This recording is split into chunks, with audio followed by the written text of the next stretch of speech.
Everyone knows Bonnie and Clyde as the famous outlaw couple of the 1930s, but behind the robberies and headlines was a truth far darker than the stories Hollywood tells.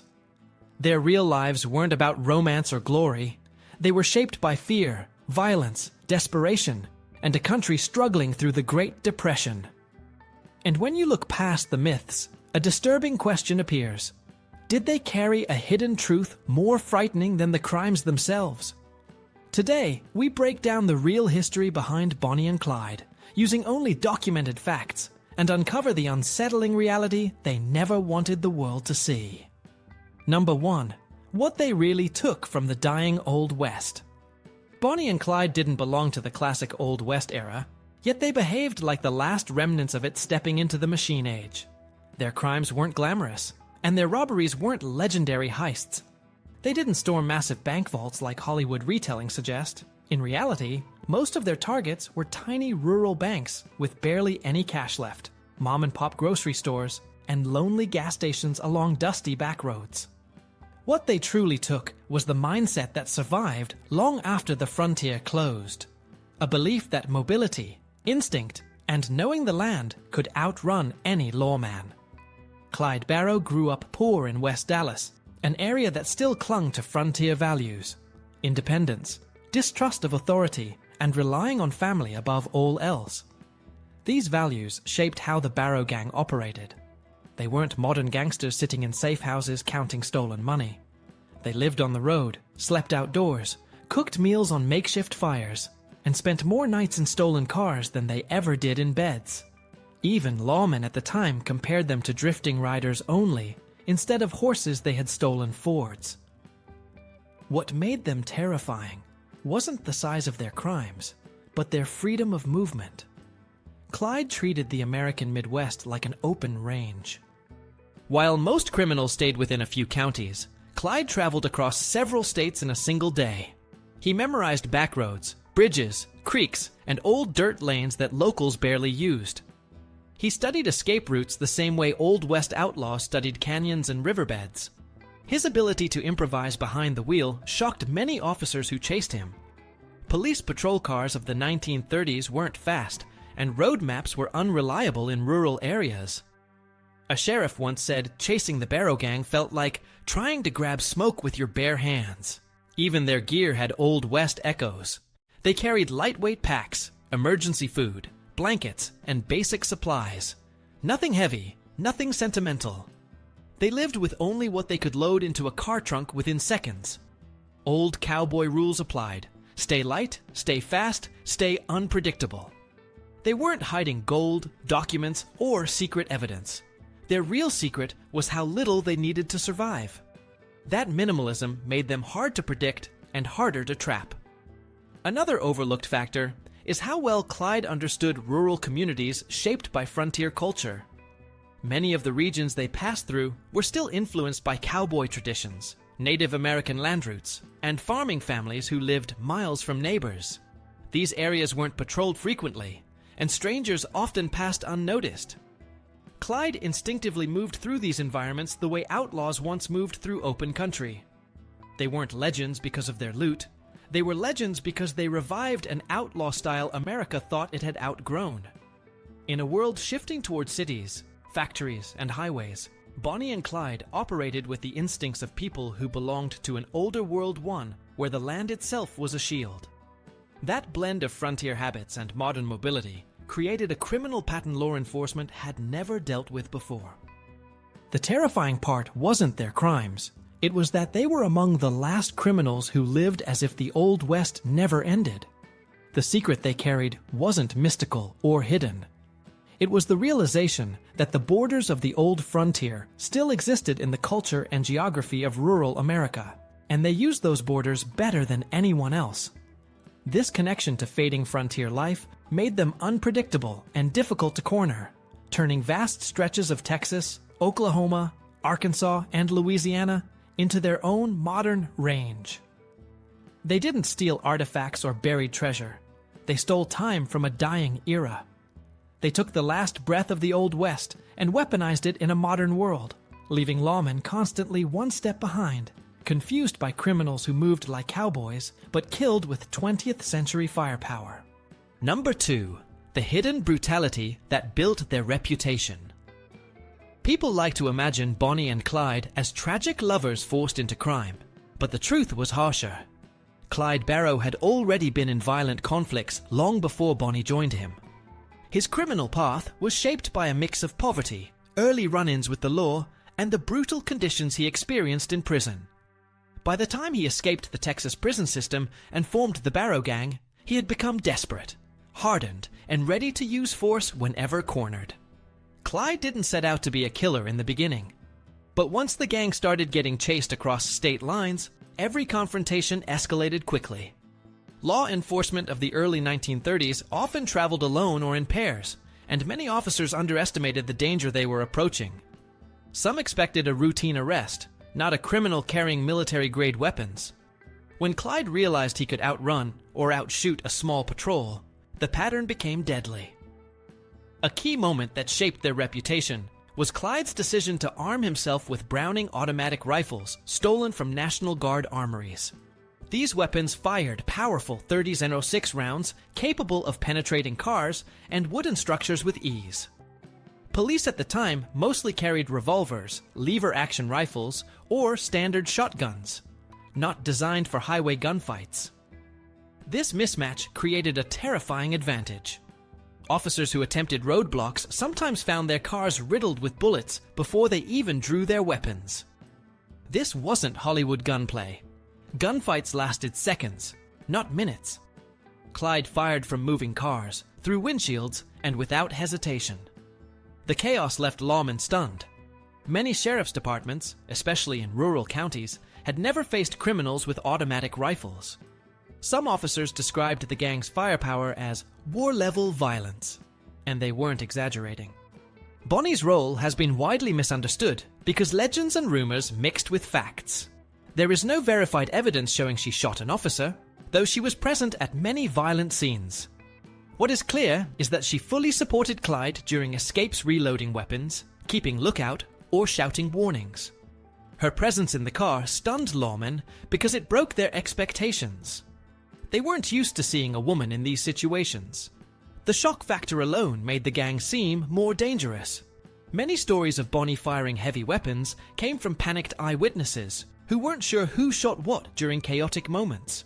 But newspapers exaggerated her involvement because a female outlaw sold more papers. The truth is simpler, but still dark. Bonnie chose to stay with Clyde through every violent moment, knowing exactly what their life had become. That decision added psychological weight to the gang's reputation. A couple that refused to surrender, even when surrounded, became a terrifying symbol of how far desperation could go. Another overlooked element is how Clyde reacted when cornered. He rarely shot to scare. He shot to escape. His focus wasn't winning a fight, it was fleeing before reinforcements arrived. This mindset made him even more dangerous because every confrontation became a race against time. And because early 1930s communication between police departments was slow, Clyde counted on their delays. He understood that if he broke through the first wave of officers, there might not be a second wave for miles. The secret wasn't a hidden massacre or a mysterious violent act buried from history. The secret was how Clyde introduced modern assault-style tactics into small-town America.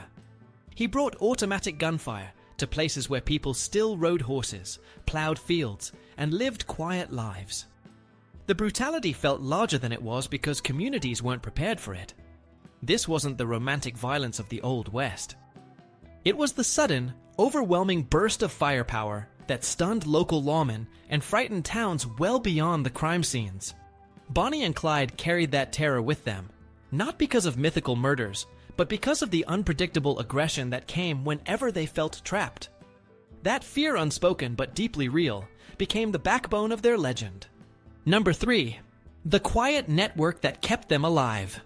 While movies often portray Bonnie and Clyde as isolated outlaws, the truth is that they survived as long as they did because they weren't completely alone. They depended on a loose, informal network of people across rural Texas, Oklahoma, Arkansas, and Louisiana. These weren't accomplices in the criminal sense. They were relatives, family friends, neighbors, and struggling farmers who lived through the same economic hardships. During the Great Depression, distrust of government officials was widespread in many rural areas. Strangers, especially federal agents, were not welcomed warmly. People relied on their communities, not outside authorities. Bonnie and Clyde benefited directly from this atmosphere. When they appeared unexpectedly at a farmhouse in the middle of the night, some families offered food and shelter, not out of love or admiration, but out of fear or quiet sympathy for people who had grown up poor like them. These safe havens weren't luxurious. They slept in barns, storage sheds, or unused upstairs rooms. Sometimes they stayed only long enough to eat and clean their wounds. Lawmen later admitted that the cultural values of those regions, old frontier traits of protecting neighbors, and rejecting interference-made investigations, incredibly difficult. Many locals didn't help the gang commit crimes, but they also didn't report seeing them either. It wasn't loyalty to criminals, it was loyalty to their own people. The Barrow family played a crucial role as well. Clyde's mother was known to offer food whenever the gang arrived briefly, and extended relatives occasionally provided short-term hiding spots. These visits were always fast. The gang rarely stayed more than a few hours because Clyde feared ambushes. But even a short rest, a hot meal, or a chance to recover meant they could continue running for months at a time. The most practical secret behind their survival wasn't hidden money or an underground organization. It was the simple reality that poor families across the region understood hardship and didn't rush to call authorities. Lawmen struggled because they were outsiders investigating communities that didn't trust them. This wasn't a conspiracy. It was the social environment of the era. Bonnie and Clyde's presence created fear, but it also created silence. In some towns, people resented heavy-handed police tactics more than they feared the gang. That silence gave Bonnie and Clyde the breathing room they needed to avoid capture repeatedly. Even when police circulated photos and warnings, some people refused to get involved. Not because they supported the gang's crimes, but because they believed reporting anyone even dangerous criminals to authorities brought trouble to the entire community. That mindset, rooted in Old West independence, helped the gang slip across state lines again and again. Their true advantage wasn't a hidden network of criminal operatives.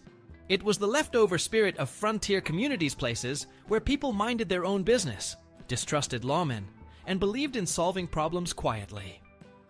This cultural landscape acted like a camouflage that helped the gang survive far longer than anyone expected. Number 4. What they feared more than the law. Despite their violent reputation, Bonnie Parker and Clyde Barrow were driven less by the thrill of outlaw life and far more by a deep fear rooted in Clyde's experiences inside the American prison system.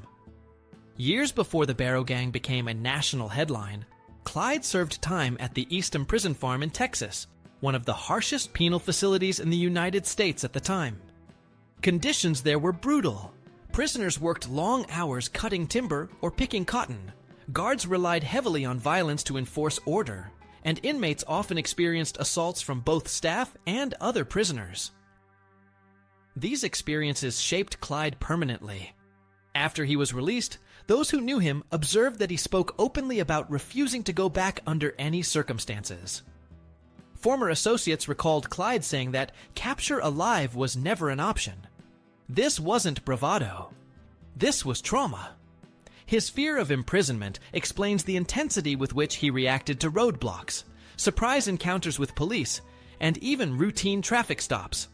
Law enforcement officers later noted that Clyde seemed to have a fight-to-the-death mindset long before they ever fired a shot. That mindset was not based on outlaw myth, but on the real brutality he had lived through. He did not want to face the forced labor, abuse, and constant danger he knew awaited him in prison if captured. Bonnie had her own reasons for fearing capture. She was badly injured during a 1933 car crash near Wellington, Texas, when burning acid from the vehicle's battery severely damaged her leg. Contrary to Hollywood portrayals of her sprinting with a weapon, historical records show she often needed assistance walking and sometimes could not stand at all without support.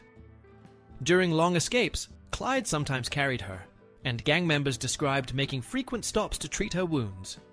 These injuries made the idea of imprisonment even more terrifying. Women's prisons in the 1930s were notoriously underfunded and unsanitary, and even minor injuries could result in infection. Bonnie understood this. She also knew that once separated from Clyde, she would receive little medical attention. Her health condition made her fear capture at a level far deeper than romanticized outlaw stories ever describe. Both of them were also aware that by 1933 and 1934, the national response to gang violence had shifted. Federal agents and state officers had become more aggressive, especially after the deaths of multiple lawmen linked to the Barrow Gang. Newspapers circulated sensational stories, which increased public pressure on authorities. Bonnie and Clyde understood that if captured, they would not be treated as ordinary criminals. They expected long sentences, severe punishment, and possibly violent retribution from prison guards angered by the deaths of officers. This fear influenced their behavior more than greed or fantasy. The pair avoided crowded areas, rarely slept in the same place twice, and refused to linger at hideouts for more than a day or two. They constantly repaired their stolen vehicles to ensure quick escapes and kept weapons close at all times. While their crimes were serious, their day-to-day routine was shaped primarily by survival and avoidance of arrest. Every decision they made, every back road they memorized, every small town they passed through quickly, was driven by the intense fear of being captured alive. Number 5. The truth about their final days. By early 1934, Bonnie and Clyde were physically weakened and mentally exhausted. Their long months on the run were not glamorous or exciting. They spent most nights sleeping in their car or in temporary shelters provided by sympathetic families. Their diet was irregular, often consisting of canned goods, bread, and whatever inexpensive food was available at rural stores they passed. Both suffered chronic pain, Bonnie because of her severe leg injury, Clyde because of multiple bullet wounds from earlier confrontations. Law enforcement tracking them noted that their movements became increasingly predictable. Clyde repeated certain routes across Texas, Oklahoma, and Louisiana, relying on familiar farm roads and backwoods trails. These weren't tactical decisions. They were habits formed during years of fleeing. Clyde knew these paths well and believed they offered the safest escape options. His familiarity with rural landscapes came from growing up in poverty, working on farms, and traveling constantly. However, this predictability eventually made it easier for lawmen to anticipate his next moves. Several accounts from officers who pursued them describe seeing a noticeable decline in the couple's energy. Witnesses noted that Bonnie looked visibly ill and often leaned on Clyde for support. Clyde, although determined, appeared stressed and sleep-deprived. Their ability to outrun the law had not disappeared, but their stamina was no longer what it was in 1932 or 1933. During their last weeks, they were attempting to assist Henry Methvin, a gang member whose father, Ivy Methvin, played a role in the events leading to their ambush. Bonnie and Clyde were planning to meet the Methvin family, and according to multiple historical accounts, Clyde intended to help free a former fellow inmate from Eastham Prison Farm. But at the same time, Clyde was trying to see his own family. The frequency of visits to the Barrow home helped lawmen build a timeline. Officers realized that no matter how far Clyde traveled, he returned to familiar areas to see relatives, and this routine gave them a strategic advantage. The officer most responsible for organizing the final operation was Frank Hamer, a former Texas Ranger with extensive experience tracking dangerous fugitives. Contrary to popular myth, Hamer didn't stalk them continuously. Instead, he studied a pattern of their behavior, road choices, family visits, preferred hideouts, and built a profile based on those observations. He gathered information from multiple states and gradually created a map of probable routes the gang relied on. The couple's final drive toward the ambush site near Gibbsland, Louisiana, was not a dramatic charge toward danger. It was an ordinary morning, and they were simply traveling to meet the Methvin family. They were unaware that Ivan Ivy Methvin had cooperated with law enforcement to help set the trap, partly to secure leniency for his son Henry. Officers waited behind bushes along the roadside after disabling a truck to force the fugitives to slow down. When Bonnie and Clyde approached, they were ambushed immediately. Reports describe Clyde being killed instantly.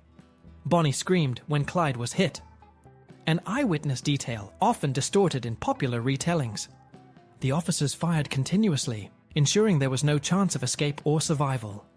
Their final days were defined not by bold outlaw schemes, but by exhaustion, predictable habits, declining health, and the increasing organization of law enforcement. There were no secret plans, no hidden agendas. Just two fugitives trying to maintain a routine that their bodies and circumstances could no longer sustain. Number 6. The only real secret they ever kept.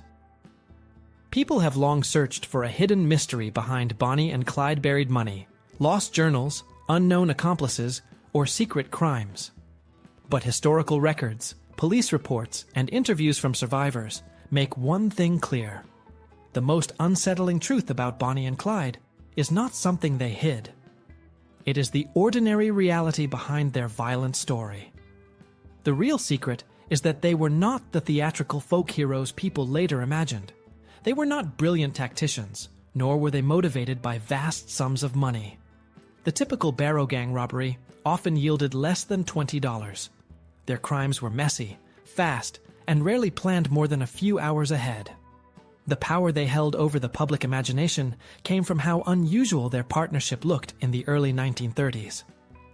A young couple, traveling together, armed, defiant, and constantly on the move, it challenged every traditional expectation of what criminals looked like. What frightened lawmen most was not supernatural skill or hidden strategy. It was the unpredictability of two young adults shaped by economic hardship, lack of opportunity, and personal trauma. During the Great Depression, millions of Americans were struggling, and Bonnie and Clyde became an uncomfortable symbol of how desperation could lead ordinary people into violence. They were part of a generation that faced extreme poverty, unstable work, and social disillusionment. Clyde's criminal path began long before he met Bonnie, built on petty thefts common among impoverished youth of the era. Bonnie, despite her later association with violence, had no serious criminal record before joining him.